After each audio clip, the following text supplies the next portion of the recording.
You're watching National Streaming Sports. Over 20 podcasts, 70 shows, and a 3.5-star rating on Roku TV.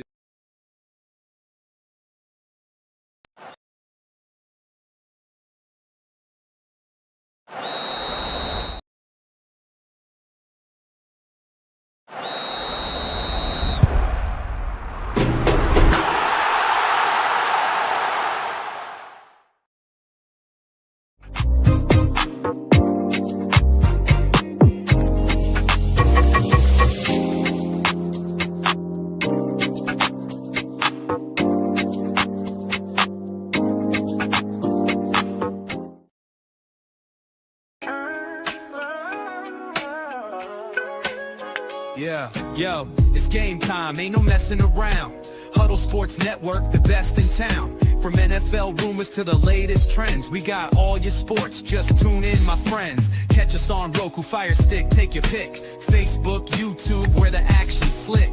Daily shows that drop like a bomb. From 10 to 11, it's Ken and Ken, stay calm. Huddle up, catch the vibe, feel the rush. Get your news, get your fills in the clutch. Over 27 podcasts, we breaking it down. Join the team, Huddle Sports, wear the crown. Live every weekday, it's how we roll. Lions Talk with Jeremy B, we taking a stroll. From 11 to 12, don't miss a beat. We break down the game, make the info sweet. The Daily Huddle Podcast, noon to 1. CST Zone, we're just having fun. Toss your doubts, we bring the facts. Tune into the Huddle.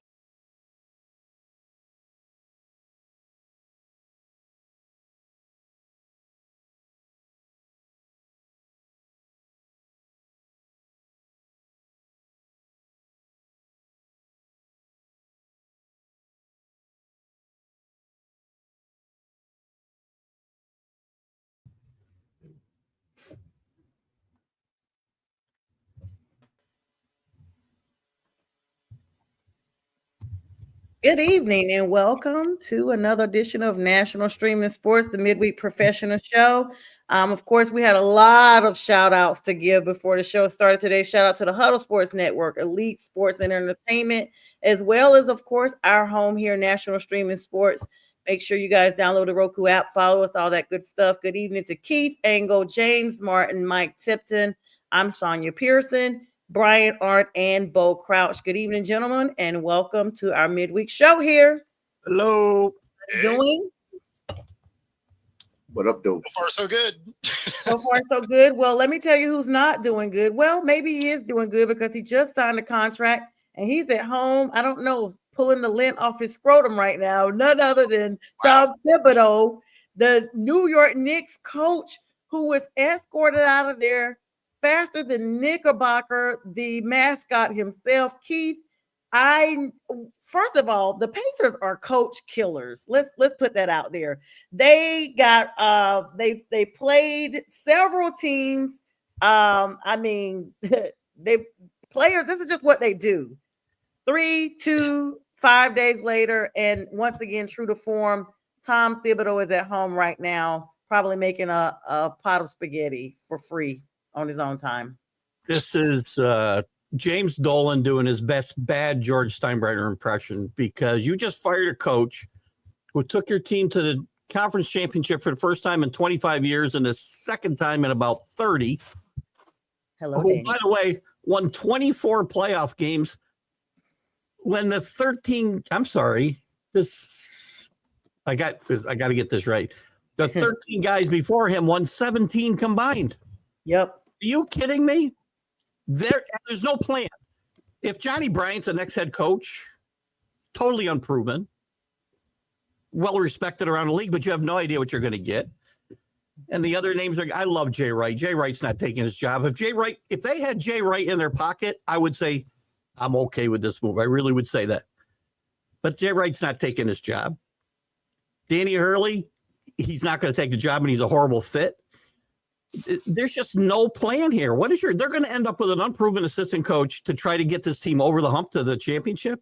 Oh, you mean Jalen Brunson's daddy? You think they're going to move him up? Oh, he's left. He's like a 5,001 to get this job. He's not getting this job. But whoever it is likely, it's starting to look like an unproven head coach, or Michael Malone. Don't call him me Mike, because I won a championship. So call me Michael. Yeah. Yeah. who, by the way, is just Tom Thibodeau with a championship ring. He's the same 4-0. coach, basically.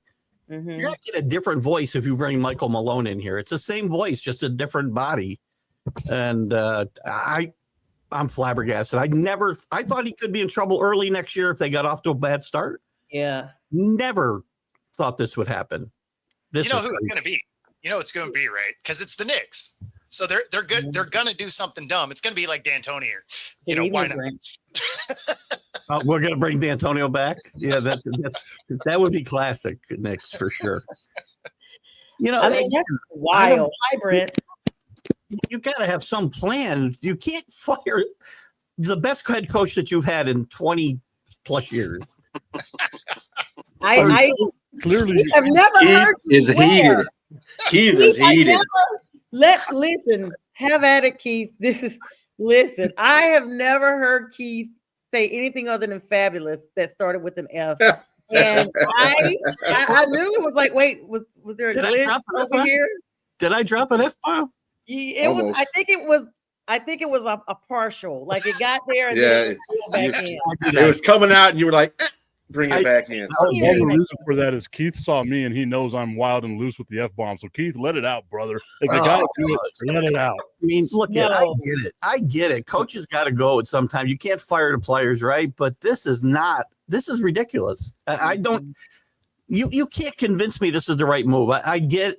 You're the owner. You get to do what you want. But I just got through several shows, probably on this one, really congratulating for James Dolan for just getting out of the way for a change. Yeah, I remember that. That's why I was like, this is a shock. I mean, guys, let's chime in here. The Pacers have known to get coaches up out of there. This is just their MO. They've done this before. So I'm going to go ahead. The thing with this one, though, is like Keith said, that these last 2 years finally put them into some relevance, something they haven't been in over 20 years. Mm-hmm. So, yeah, they lose, but this is the furthest they've been in 25 years. How you're going to let go of the coach that is making you relevant is wild to me. And yeah, so they lose this series, but they weren't going to match up against anybody fast, right? Their team just wasn't built very well for this matchup. Pacers are fast. OKC is fast. They matched up well against everybody else. So it's not like they were playing bad basketball all season. They were playing good. They just came up where there was a mismatch in talent. I don't think that should get you fired. If anything, that should be the guy getting you talent, not the coach. Well, Leon Rose, exactly. Leon Rose comes away this year scot-free. And Tom Thibodeau gets ripped for burning his starters out, but he's got no bench to play.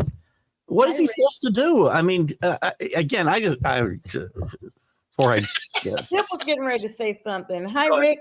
I'm sorry. No, listen, this is your team. I would feel the same way. I felt the same way. So I wasn't podcasting really heavily then, but I felt the same way when Ron Rivera was let go for the Panthers. I went on. That was one of my highest viewed shorts. I went on immediately. I had over 400 views, like during the live, people were coming on. I was like, oh yeah, like this is where it's at. And I didn't even have my channel. So you're entitled to your rage here, Keith. He's got his faults. Listen, the guy has his faults. He's not a perfect head coach. He's not Phil Jackson. He's not, but he also doesn't have Kobe and Michael Jordan playing for him either, by the way. But anyway, go ahead. I'm sorry. I did it again. We're here for support. This is grief support tonight. We're here for supporting you. I don't know about all that, so I'm going to play devil's advocate here. I know I had one guy. Oh boy, I'm ready for the mute button. Don't worry, Keith. I'm ready. Oh, Lord. So Tom Thibodeau is known as a defensive guy, right? Like that's how he made his money. He was a defensive guy. You could say unequivocally, the Knicks had the worst defense in the entire playoffs, right? They couldn't stop all 6 of us from dropping 50 on them if we wanted to, right? Like we'd be able to get some buckets against the New York Knicks. All together. You trot out a defense that has Jalen Brunson, who is rated the 147th best, so the worst player on defense in the NBA playoffs. And then Karl Anthony Towns, your 7'2" center, gets you a singular block. right? This is supposed to be a defensive coach that's allowing the entire defense to be nothing but a turnstile. He's not out here ripping into guys. He's not the Tom Thibodeau, the fiery Tom Thibodeau that we saw in Chicago and Minnesota. Instead, he's just kind of, this is it. This is all we're going to do. And yes, a lot of it's on the Knicks not being able to have a roster that's deep enough because 93% of their payroll is locked up in 6 guys. They gave away 5 first-round draft picks for Mikal Bridges, right? So they're going to be in trouble. The only thing that you can change if you're the New York Knicks is the head coach. You can't get Rose. No one's going to take him. And the guy who put him in the position you just mentioned, by the way. Leon Rose should not be the guy making the decisions. If he made those decisions and fires his head coach, Leon Rose needs a go-to. Yeah, you can't blame Tibbs for this. It's got to be the GM. It's got to be the changes that you made with your players. I mean, Tom Thibodeau, 1999 is the season that you last went to Eastern Conference Finals. Mm-hmm. You're not there anywhere else without this coach. This coach has brought you to relevance again, brought New York back. I mean, I've seen Charles Oakley in the stands fighting with the owner. I mean, all kinds of is going on in New York. Yes, I mean, that's even crazy. I didn't know that. It's horrible. It's horrible. He's on that house, and I met him at Lenox Mall, but I didn't realize who he was. Yeah, he's. I mean, he's actually really a nice guy. But my point about bringing it up is just that New York has had all kind of crazy shenanigans in 25 plus years, and now they're back to relevance. I like New York. I mean, and they were known for that gritty defense, and like you said, Thibodeau, it was known for that. But that's not what he could. You got to give him some props for getting them to where they are without the type of defense, without the players. I mean, you got to. He made an alternative move. They went offensive, and they got to this point, but it obviously it just wasn't enough. It wasn't enough, but you still have an opportunity to add a couple more players to your bench. The bench was depleted. Ultimately, I think that plus not being defensive. I mean, I just sort of disagree with that about defensive. I know Jalen Brunson was a liability, but you still have to be somewhat defensively good in order to beat Boston and beat these other teams, regardless of what you had. If you still were able to beat them, we all know the hierarchy that happens here, right? Like whenever it comes down to your team underachieves, and I think it's wrong to say that the Knicks were going to be a title contender anyway, right? Like they didn't underachieve. That's my point. They didn't underachieve. They overachieved. But we also know how this goes, right? Whenever something happens this way, it's the coach's head who rolls first. It ain't never the GM. It ain't the players. It's always the coach, and that's unfortunately what happened here with Tom Thibodeau. I will say this though: that starting lineup. Right, the starting lineup that they had was the worst defensive rated starting lineup since 2011 to have ever made the playoffs. That says something, man. That's a bad defensive team. They were able to make it that far with that. But to get that far is a lot more about them resilience and the coach as well. But how much of that is the injuries that happened in Boston, right? Like Jason Tatum getting hurt, right? Nah. I disagree with that. I disagree with that. I'm going to go white man can't jump here. The sun shines on a dog's ass every now and then, and New York just happened to be that dog. Strilla, you've been quiet. What are your thoughts on this? Yeah, I was quiet because I'm not a big Knicks fan anyway. But thank you. A lot of incumbents, analysts, had seen this coming anyway. Mm-hmm. That he's going to get fired. I don't know why it was so much of a shock to everybody. A lot of people said this was coming. Whether you see it coming or not, it can still be a shock, right? Yeah. I mean, it's a shock. I do compare this. I got so far in the playoffs and it still got fired. That's a shock. I mean, I compare this to like when Rick Carlisle was the Pistons coach, although obviously the Pistons had a plan set after he got fired. But, we're like, wait a minute, this guy done took the Pistons to the playoffs like 4 years in a row and got them to the Eastern Conference Finals. What's the point? And they felt he just couldn't get over that hump. So then that's when they got Larry Brown. Unlike like Keith said, though, they don't have a plan for the coach. So it would be one thing if they got rid of him, but no plan. I heard this sentiment on an analyst mentioning that they tried to compare it to the situation with the Warriors with Mark Jackson. And he had a playoff team. They were homegrown. They got to the playoffs, but they couldn't get. They got to a certain point where, okay, you've taken us this far, but this is about as far as we're going to go with you. So now we're going to have somebody that we know that has some sort of pedigree, championship pedigree, that can come in. And Steve Kerr came in, and obviously the writings on the wall. They got the skins on the wall now. They got 4 championships. But who do you have besides Mike Malone that could take the place of Thibodeau to get you over the hump? Because I just don't even. And who's to say that Malone wants to even come back and coach, or he wants to even take that job? Mike Malone, who couldn't get along with Jokic, who didn't want Jokic actually before he became a Nugget. Let's remember. And also before he had those guys, he was terrible in Sacramento, excuse me. And he's the same guy as Tibbs. You're not going to get a different coach, a different style coach. He's the same guy. Well, and let's not forget this. Like we can look at it, hindsight's 2020 right now, right? Steve Kerr, that was his first ever coaching gig. So it's not like they can't just find someone out there who could be someone that could change stuff up, right? Like if you're going to change your head coach and you're going to change your identity, you want to become an offensive team, then go out there, get someone like a Steve Nash or someone out there that's out there. But I agree with y'all. There's not a lot of names out there that make you feel real excited about who the next coach is, right? Like it's gonna be a crapshoot for him. It's gonna be an assistant. You said I don't know what the odds are, but it can't be better than 25%. Those guys are gonna hit a home run with that. Hurley is not leaving UConn. He had an offer with the Lakers last year for $70 million. Of course, his wife went out there, wasn't really keen about, their family, they're rooted on the East Coast.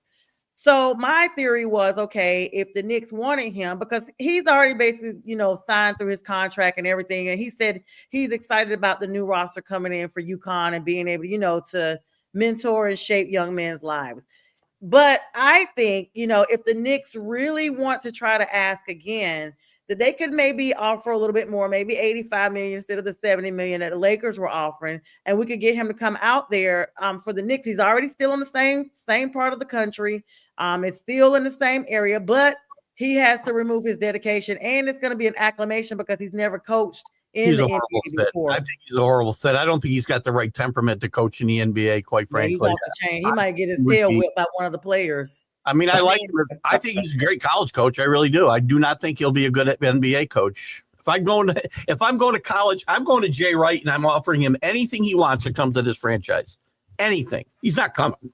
What are y'all's thoughts on? Because I know Jack is probably watching right before his bedtime. Jack's drinking his tea right now and his jammies. Probably sitting on the side of his bed with his nightgown on. Jack proposed today that they've got to be heavily interested in Jalen Brunson's dad.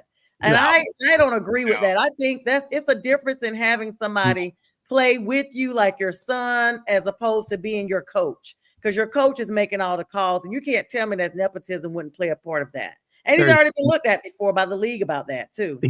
That would be a nightmare waiting to happen if he were, and it's not going to happen. Jay Wright's got a better chance. But I do think Johnny Bryan is probably the favorite here right now. The Phoenix assistant is probably the leader right now in the clubhouse. But everybody thought he was going to get the Suns job, though. He didn't get that. He coached there. They ought to know something too.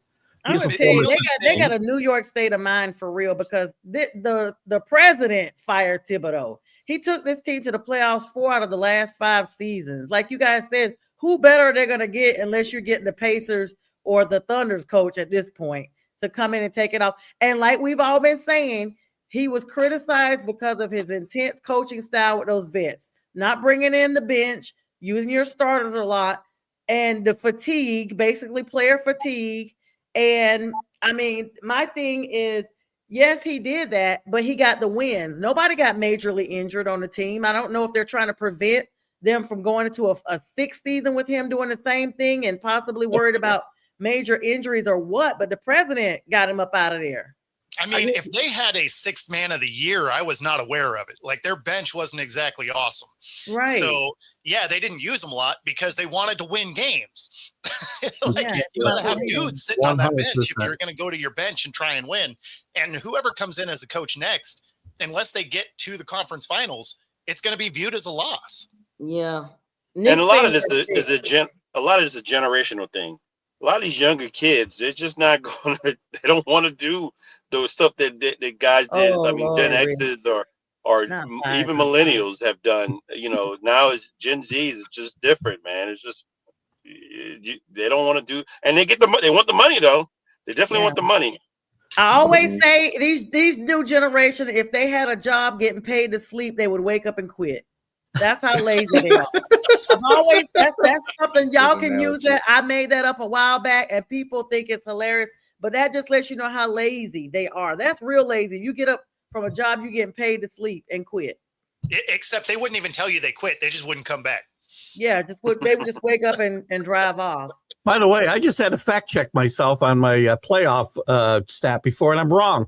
Since Jeff Van Gundy left in 2001, they had 7 playoff victories before Tibbs got there in 20 years. No, this is horrible. And by the way, people talk about Jeff Van Gundy coming back here. He's not coming back here because Van Gundy is one of his boys. He's not going to come back here and take a job he got fired from.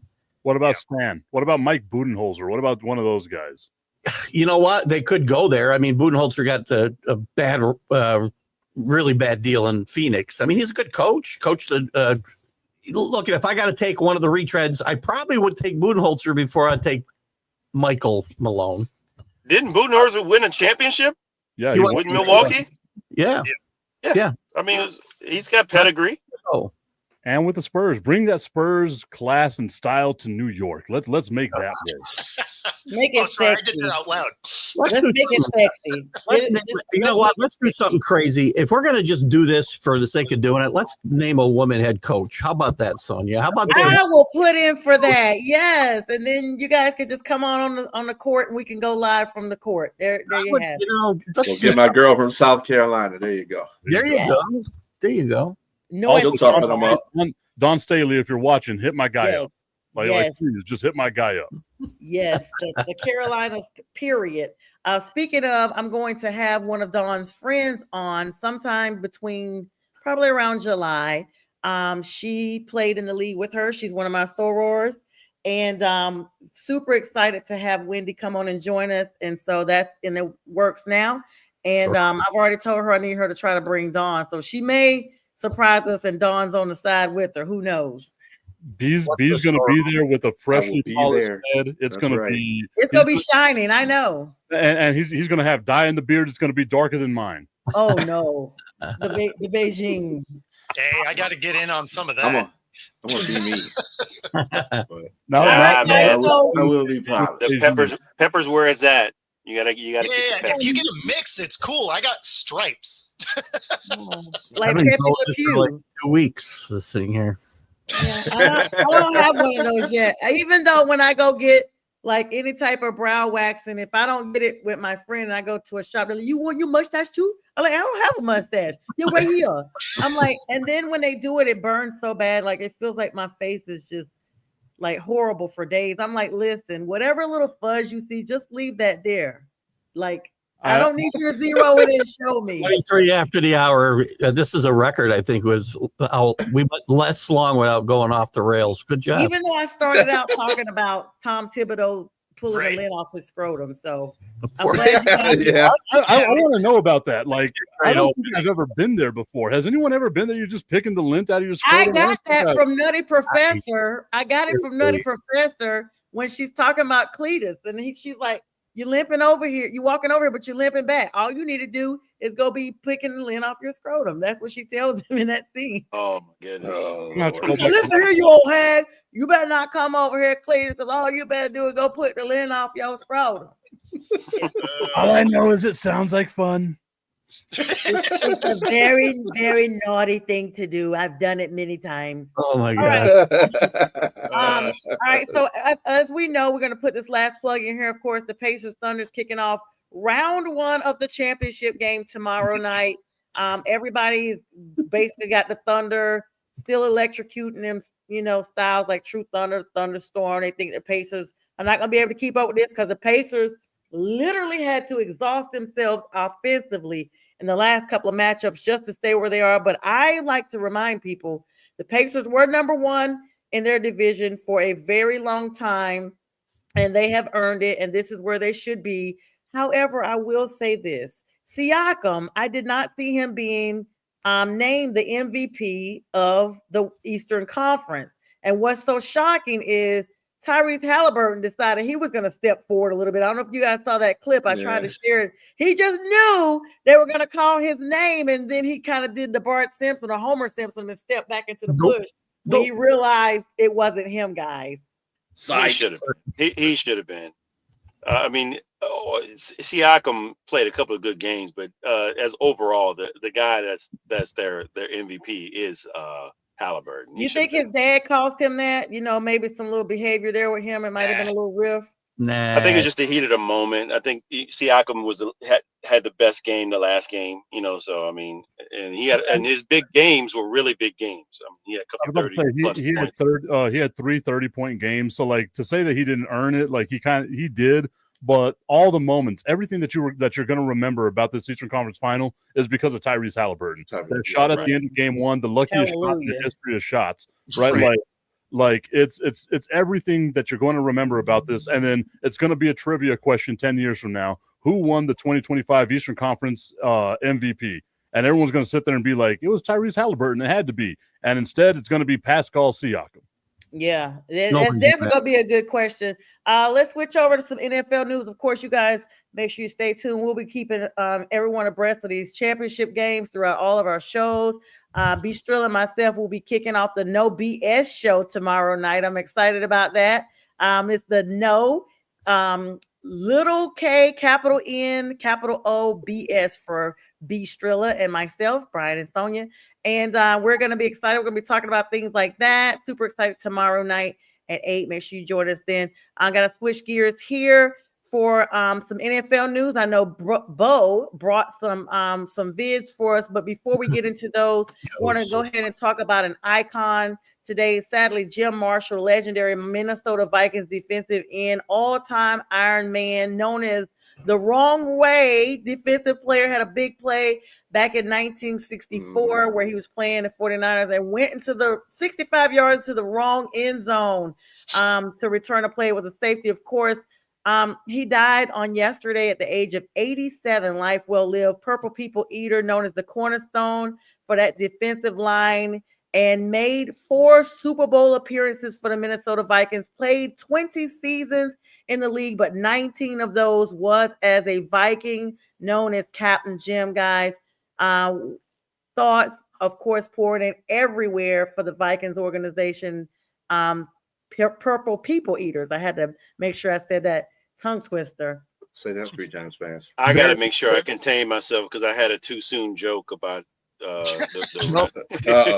mean, this is no. Rick Sherlock's a very loyal friend of mine, very loyal follower of my show and these shows, and he's a big Vikings fan. And yes, I don't think he's going to tolerate any wrong way jokes tonight. So, J-Train, send it over.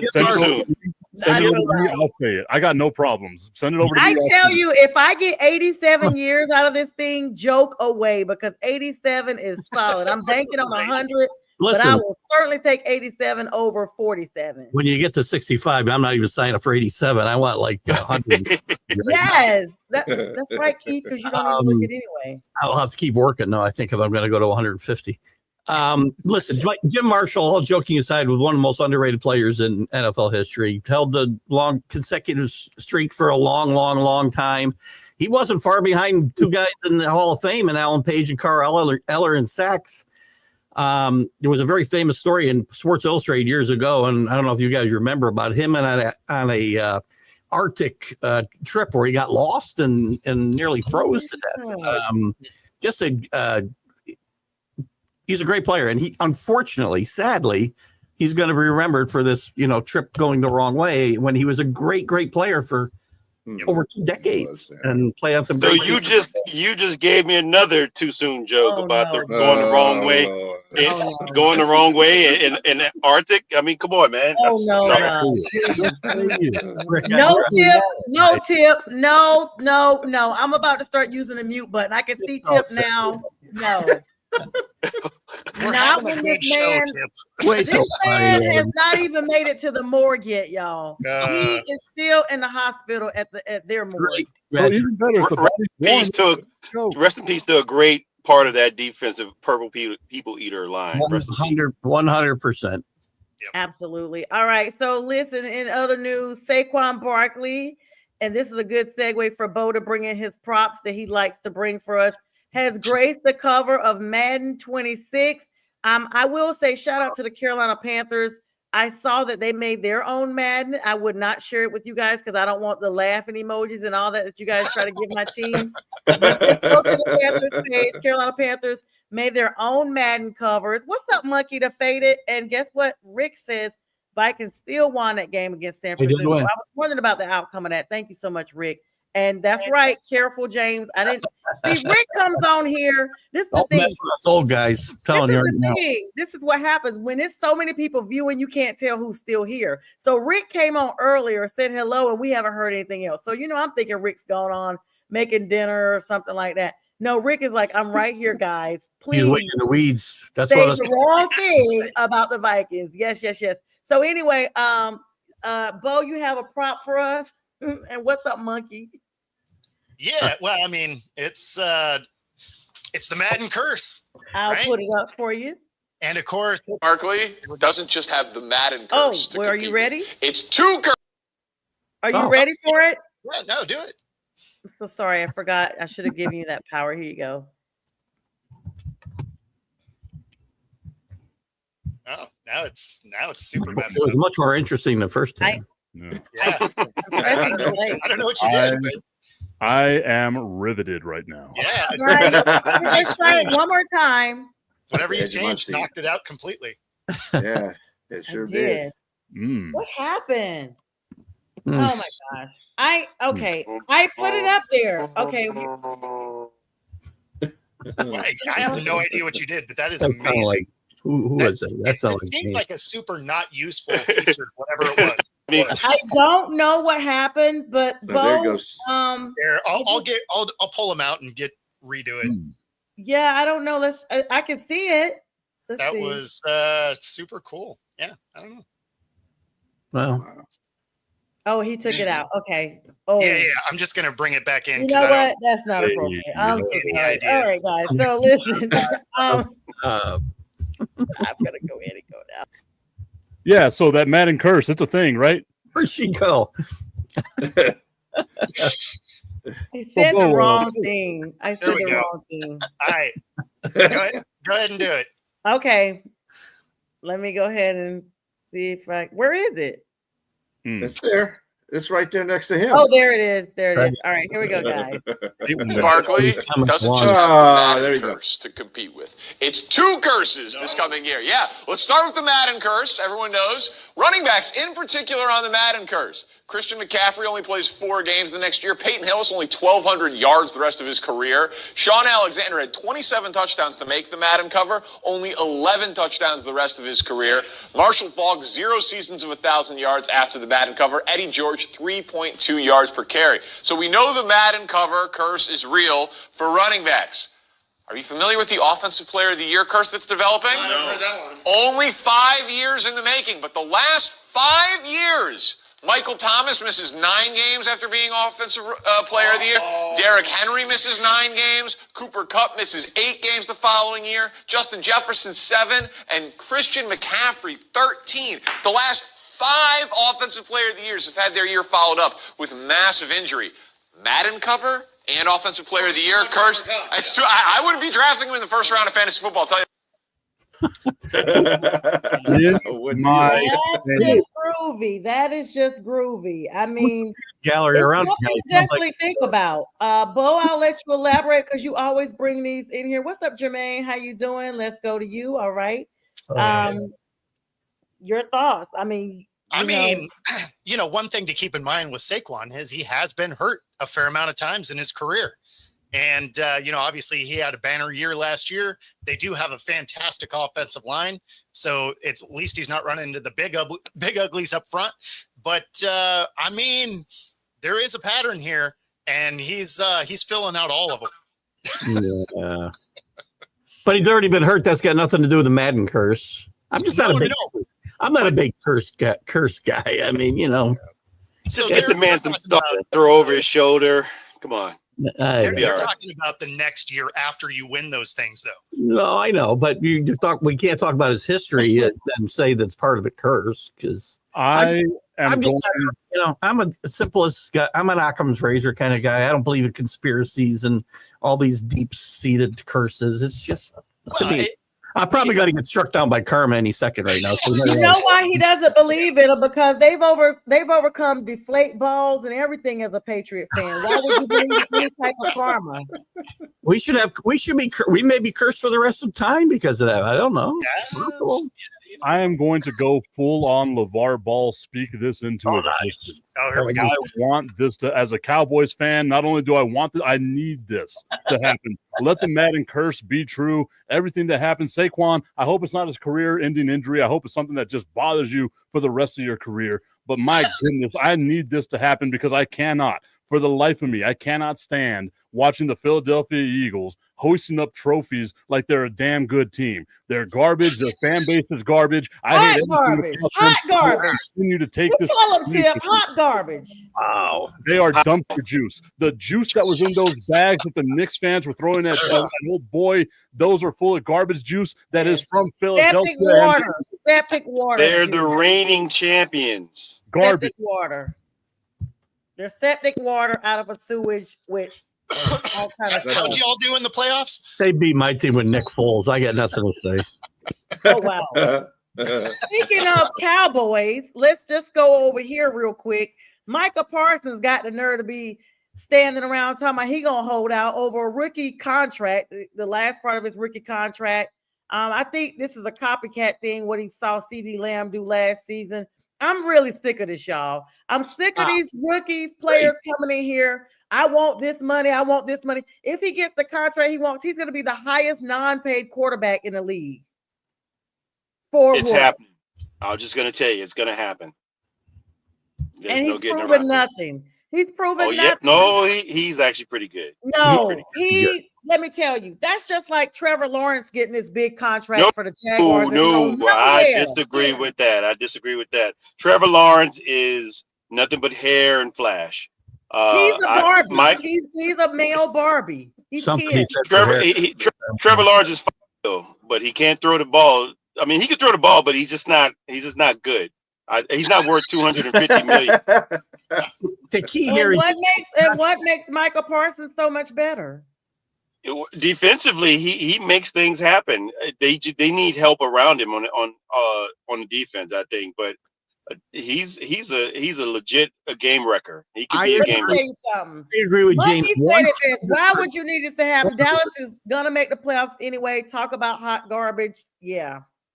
Listen, I do agree with James 100% on his take with Micah Parsons, but you've got a contract. Just go honor it, and when your contract is up, you'll get paid. Yeah. Prove to play. Holding out all of them. Prove to be paid. Prove to be paid. That's my thing. And guys are worth, Trevor Lawrence is worth it. If somebody's willing to pay, you're worth the money. That's all. I'm going to suit up. I keep telling you guys, I'm going to suit up and go out there and get me a contract. Well, and then when I rip off all my clothes and they see that I'm a girl, they're going to try not to pay me, but I'll be home chilling. That's why you're posting all those workout videos now? Yeah, that's right. Videos. So you do see them, Keith. Thank you. I don't even get a thumbs up or anything. It's very motivating because I've been on the treadmill now like 7 days in a row, and I'm thinking about you go. I'm thinking about turning it on tomorrow when I get on it too. So. Just go ahead and get your clothes off of it. I tell you, that's all I care about is I started posting them because it's motivation and accountability for myself. Because I know somebody out there will be like, hey, I didn't see you at the gym, and that's all I need. Like, I didn't go today. So I'll be going on Saturday to make up for today because I have a super busy day because I got some shows to run after here. Brent, for some reason, is all on J Train's hair, talking about y'all better listen to J Train. He's a generational talent, Sonia. You can't get around that. They don't grow on trees, and they're hard to find at that position. 100%. Jermaine says don't do it. Generational talent. Michael I Parsons. don't know about that. I think he's a good Right. player. I don't know about generational. More like a talent, but he's generational. a good player. Who do you consider? Hey, Who do you consider generational talent? Who do you consider generational talent? I'll as a give you a clue. linebacker Their first name or is Dees. defensive end. Yeah. Well, you Their got first name is Dees. Last name is Aaron. There's not a lot of generational talent. That's the point. I Yeah. think It's he is very, though. very rare. It's very rare. The combination of Generational speed. talent. It's Barry hard. Sanders. It's hard to deny. Generational talent. Lawrence Taylor. Generational Yeah. talent. That's These are a people that Hall of That's Fame. Like generation, though. they're 2 years in the league and they got already like Hall of Fame talent. That's what you know generational talent. Michael Parsons is a great player. Not gonna put it past him. that's right. However, Gibbs. generational talent. Jameer Gibbs. Giblets.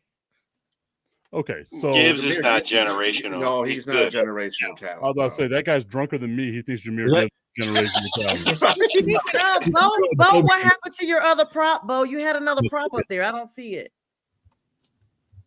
Oh, yeah. I didn't put it back up. I figured. He got disgusted and just took it down. Oh, wow. No, I mean, I just figured we were going where we were. I'm so We're- sorry. Oh no, disgust. Hold on one second. Hold on. Somebody got thumb nerve. I don't know who this person is. I hope you are a Panthers fan asking me this question. I hope you're being really honest and not trying to throw a shot. Of course they will. Okay, sir. Thank you, Jermaine. Let me look at who this is. We're gonna have an amazing year. We're winning the South. Jermaine. We're winning the South. Tim been trying to say something. Tim, Right. go ahead. So what I'm going to say is, like, whenever you look at a guy like Micah Parsons, right? You're looking at a guy like Micah Parsons, 4 years in the league, already got 53 sacks, right? So he's averaging more than 13 sacks real a season, right? He's got 4 fumble recoveries, so that's 1 per year. He's doing what he needs to do on defense, and let's not forget he missed half of last season, and he was injured in 2022 as well, so he missed a couple of games there. Whenever Micah Parsons is on the field, he is a game-changing presence. The Dallas Cowboys made an effort this offseason to make sure in free agency they went out and got help along the defensive line. They re-signed Oso Odigizua. They went out, they drafted a game-wrecking defensive end just like Micah Parsons from Georgia to help him out. Like, he's going to be their main defensive guy. He's been their main defensive guy. Whenever he's not there, that defense is lacking, and it's completely lacking. You can sit there and be like, "Oh my God," all you want. Not for you, Tim. It's a comment I saw. Well, I would have to say this. He Yes, doesn't show up in the playoffs, Tip. He does not show up in the playoffs. He doesn't show up in the playoffs. The Dallas Cowboys don't make the playoffs. Let me say this about him. I'll piggyback off what Tip just said. I mean, I don't know where the point is the proof there, but whatever. Piggyback what Tips just said about Michael Parsons. If he focuses solely on football, get rid of the podcast, he'd be even better. He'd be even better. Sure. How about focusing on your contract, playing 2-year contract, and then getting paid when you come? You don't have, he's a great player. Why sign these contracts when you know they're going to be obsolete in 3 years? Because they know they can do it. I mean, if look, you at your job, Keith, if you knew you had some sort of leverage to be able to get more money and get paid, you wouldn't do it. But I don't ask for my whole contract up. If I'm gonna work 10 years, I don't ask for my 10-year salary on day one. Sonia, there's a huge difference between what we do and what they do. He can have one injury in game one, and that'll be the end of his earning potential, right? Like exactly. But the fact of the matter is with the NFL, as a rookie deal, he has no leverage at all as a rookie. Now he does. His new contract is coming up. So why wouldn't you maximize what you can make right now? Because game one happens, you get hurt like you did last year, you're not making the amount of money that you think you deserve. And as you've shown on the football field, you have kind of earned. Then you should have helped out for money. Let me just take a moment real quick to amen, Jermaine. Jermaine, you're absolutely right. And I'm so glad to know that somebody out there is honest about the Panthers and how good we look, other than B. Strilla, who at least told us we would be 10. Oh, I said they win 9 games. I said they win 9 games. Yeah, but we're going to win more than that, Keith. I need to be a little bit more positive. Let me get back to Tip for a second. Is this money guaranteed or not right now? That's right, Jermaine. Is this money guaranteed, Tip? I don't think the full contract is guaranteed. I have to look over it, but I don't think it's guaranteed. It's this late in the rookie. This late in the rookie contract, it's going to be a lot of incentive based. My guess is this contract, whatever it's guaranteed for, is we used the word generational before. It has generational wealth built into it. These guys sign long-term contracts that are generational wealth type contracts for most of the world. But then they want to renegotiate as soon as or somebody else is getting paid more money. Don't sign the long-term contracts. That's what I'm saying. That's the thing is, they're starting not to now. They're starting not to now. If you look at it, let's look at what's long-term. 4 years is not long-term when you're getting 140 million, like my man in Cleveland, Miles Garrett. Yeah, he's getting, I think, like 140 million guaranteed or something like that in 4 years. Now you can retire. A lot of these guys' careers are going to be a lot shorter. You're going to start seeing it. I agree. They don't have to play. They don't have to play longer anymore and beat their heads in. They're going to start retire after 8 years, like Patrick Willis. He did 8 years, all pro, most of those years, and said, I'm out. You got players out there already contemplating when they're going to retire. Yeah, I mean, Nuka, he was out there talking about, I'm gonna retire at 30. I've heard other players say that I'm gonna retire at 30. I'm gonna retire at 31. Yeah, your center just retired. 84 days. That's right, Keith.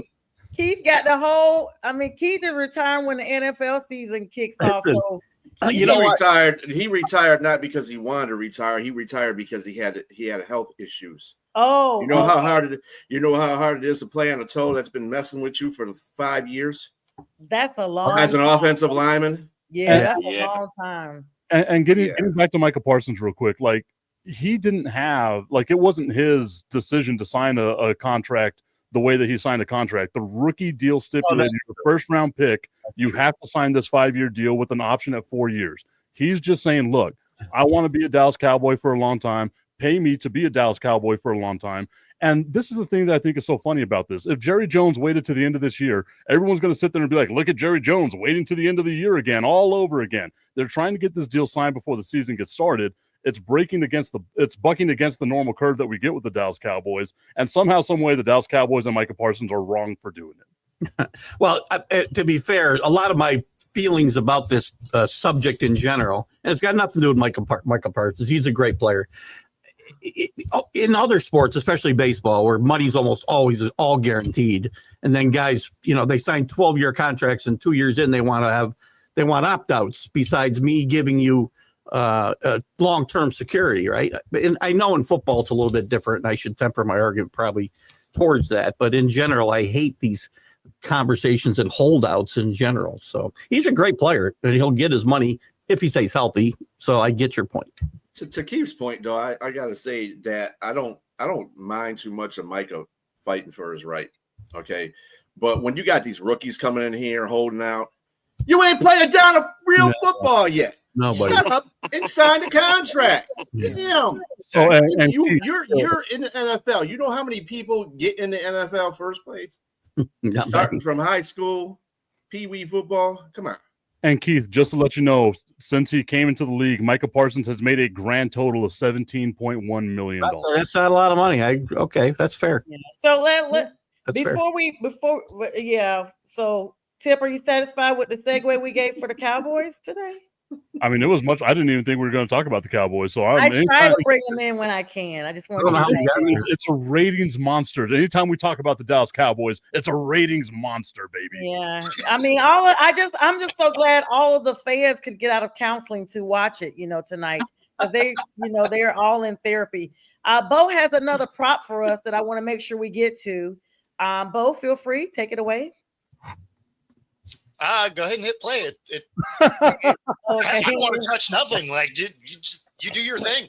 Let me get all the banners off then so we can see it. Here we go. I'm going to make it one time and that's it. Here we go. Point you can kind of like use it because it's a good question to bait somebody into answering, and no matter how they answer it, it kind of makes the guy that's answering it look bad. If I say I don't want to be a mentor, I look bad. If I say I do want to be a mentor, then I look like an idiot that doesn't care about being good and playing football.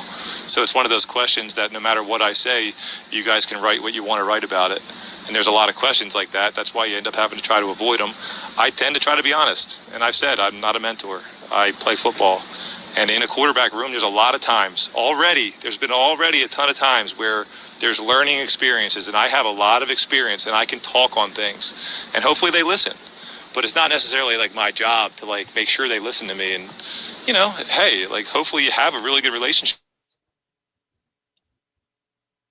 Yeah, like Yeah, don't fully I love agree. it. picks in a I I fully love it. agree. I I respect love it. it. Bo, I just would like for you to, I think I've mentioned this to you before. I need you to start working behind the scenes on some of my shows to give me some slides and props and stuff to go on here so it can look official. We're not 2-14. Yeah, you are. You are. You may as well be. You're garbage. Would I be Whoever you alone are. on would I be alone on this panel if I said I'm not really caring about whether Joe Flacco mentors my quarterback or not? Because I mean, he was out of camp 2 years ago. This is the thing that's interesting about it, right? You're going to have one of these quarterbacks is not going to make the roster, right? Because they're going into this camp with 5 technically because Deshaun exists in the world, Right. but Right. you have 4 guys that are going to play this year, and only 3 of these are going to be on this team. So is it Flacco that misses? Is it Pickett? They gave up a 3rd rounder to go get him. Is it your 3rd rounder, Gabriel? Is it your 5th rounder, Shador? If you do get rid of Flacco, that means you have basically rookies leading rookies. Like, it's an interesting quarterback room. So, and Flacco does have something he can offer, right? I mean, if he's done nothing else, he is a pro, right? Like I'll give him that. You know, He's a like champion. he can absolutely teach your guys. So if you were to lose one of these guys, you wouldn't really want it to be Flacco, right? Like Right. Flacco can absolutely help bring rookies along. And although, you know, he's not out there like, I'm a mentor, I'm going to bring him along. He has a lot of information. So if they're smart rookies, they have information they can glean from him. Yeah. So I don't know. It's going to be an interesting quarterback room to watch over the next couple of months. I agree. James said, I do appreciate his honesty here. I mean, quarterback, and he can't answer it right. Brett Favre got ripped for a long time for not mentoring Aaron Rodgers, but he said it wasn't his job, and he's right. My job is well, quarterback and win games. Well, there's a distinct difference between I'm not going to help you and you have to show up to get the help. Yeah, right? well, that's true. Well, so it makes and you this is sound less of a douche. And this is the reason why I didn't understand why the Pittsburgh Steelers didn't sign Flacco first. Right. Because he would have been perfect. If they would have done, they would have stayed the course of what they were at right now. He would have been, Will Howard would have had a good mentor. Flacco is not a bad quarterback. He's not the greatest quarterback. He's not Tom Brady. He's not any of those quarterbacks. He's not Stafford. But he's a usable quarterback that's been in the league for a long time. Yep. And I mean, hey, I wouldn't mind him being on my team, you know, if I didn't have quarterback. Best quarterback ever come out of Delaware State. I was going to say, from where he came from, he exceeded expectations. Far exceeded expectations. Tip has been giving us the church finger for a moment. Go ahead, Tip. I know you want to. Bad mood. I apologize. Wow. So Bo and I actually spoke about this on my show earlier today, the Tipping Point with my tip, and check it out, 10 o'clock Eastern every day. Okay, boy. Shameless. Look at me turning into a professional shameless plugger over here. There you go. But whenever we were talking about it, it was like, okay, you have this weird quarterback room in Cleveland, right? Do you want these rookie quarterbacks, Shador and Dylan Gabriel, learning from Kenny Pickett? I don't think so. He's likely the odd man out. Watson? I don't think so, right? So it kind of feels like it's Joe Flacco's job. He knows it's his job. He's going to be the starting quarterback on day one. But the question comes down to all the noise in the background that's going to be there for Shador Sanders, because as soon as Joe Flacco has a bad day, it's going to be Shador Sanders needs to be getting the start. Yeah, I'm probably too hard. I'm probably too hard on everything tonight because I'm in a pissy mood, and I guess because of Tom Thibodeau. So I'm just down on everything, and I'm just going to go. I like it, though, Keith. I think you and I are agreeing more than ever, and I love it. I love it. This will change your mood, baby. This will change your mood. Pour me a sip, buddy. Pour me a sip. I don't know, guys, but yeah, I mean, as I always say, the verdict's out on all of that. You know, I salute Joe Flacco, of course. Like I said, like Bistrilla and everybody else basically saying serviceable quarterback. He always has a great attitude. Doesn't matter how long he's been out. He comes back in ready to work out, ready to put in the work, and he's out there getting the plays done. He filled in for what was it, the Browns a couple of seasons ago and looked good for them. I don't even think Deshaun Watson's name is in the mix for quarterback competition. They are too busy trying to they've already come out and say they made a mistake. Let's put that out there. The management, Stefanski, all of them have already come out there and said they basically misjudged. I think they put it in a nice way. But that competition right now is not looking pretty at all. It's Shador, Gordon, and Pickett. So I see what Monkey's saying. They said Shador looked bad, but what else do you have out there at this point? But I mean that's going to follow Shador everywhere he goes from now on, right? Because of the slide that's out there, it's going to be he looked bad on this day. Oh my God, can you see the amazing throws he did this day? It's always going to follow him around. Like it's unfortunate that's going to follow him because I think he'll be a serviceable quarterback, right? Like I think he'll be Joe Flacco 2.0, get 18 years in here, maybe won't win the Super Bowl, but he can win some games in the NFL. Sure. Yeah, his dad is putting out video yesterday on his page talking about, way to go, prime time and all this. He's hyping him up. He's his hype man. I don't see him hyping up Shiloh, though, who's getting his own plays down there in Tampa Bay. That's because it was his dad, so I mean that makes sense. Yeah, that's true. You got the hater media and the forced Shador Sanders media. I mean, that's just the way it's going to be from now on with him. He's got his own media that he takes around with him, like they travel with him, whether bad or good. Yeah, it's hype media. And Brent makes out a good point. He thinks Sanders is getting the most preseason reps. I know when they first came out, they said they were going to evenly divide that, but I don't know. There's got to be some pressure there, y'all. At least behind the scenes. He's actually getting a lot of team two. He's getting a lot of team two reps. So although the number count has been decent, it hasn't been first team reps. So as it sits today, he's still listed as QB4. Huh. It's OTAs. Exactly. So, long way from the season. OTA is still early. Folks holding out for contracts left and right. What's the Henderson situation? Is that resolved yet? I haven't seen any resolution on that. Nope. No news today on that. No news that I know. You say he's going to sit out, which I think would be a bad mistake in his case, but whatever. Well, did you guys see where Jake McQuaid was escorted out of a mass by police after a confrontation over some porn accusations against a priest? I did not. I did not dive into the story. I did read the headline. So they always, of course, this is Fox News. They say it's fake news, but he basically confronted a priest about some porn accusations. I guess. I don't know. Another one of these Derek Carr situations where you go into church and just basically vindicate everybody, including yourself. But he was escorted by police. I don't know. It doesn't look like they are subduing him or anything, but they're saying he stood up from his pew to demand clarity during a sermon at a Catholic place of worship here. And so I don't know. We should know. It says Stephon Diggs, of course, a little party here for you, Keith. Hopefully giving you a little party favor here.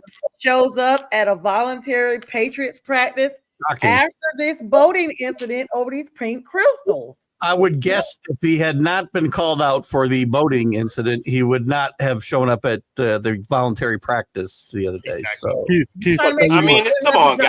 Nothing wrong with being on a boat with some pop rocks. I mean, there's nothing wrong. There's anything wrong. If they were, nobody knows that they were pink crystals.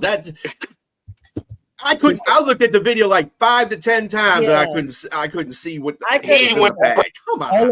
All I'm saying. He got novelty candy, pop rocks, and he's enjoying himself. All I'm saying is I had some pop rocks in my drink right now, and I'm feeling great.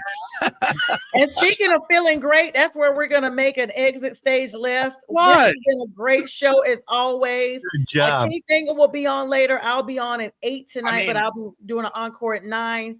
Bo Crouch, Bistrilla, Mike Tip, and of course, Jay Tring will be joining us Friday with the fellas. And I hope all of you guys, Keith, you may as well join us soon. But we wish everybody a great night. This has been fun, everybody. Make sure you stay tuned.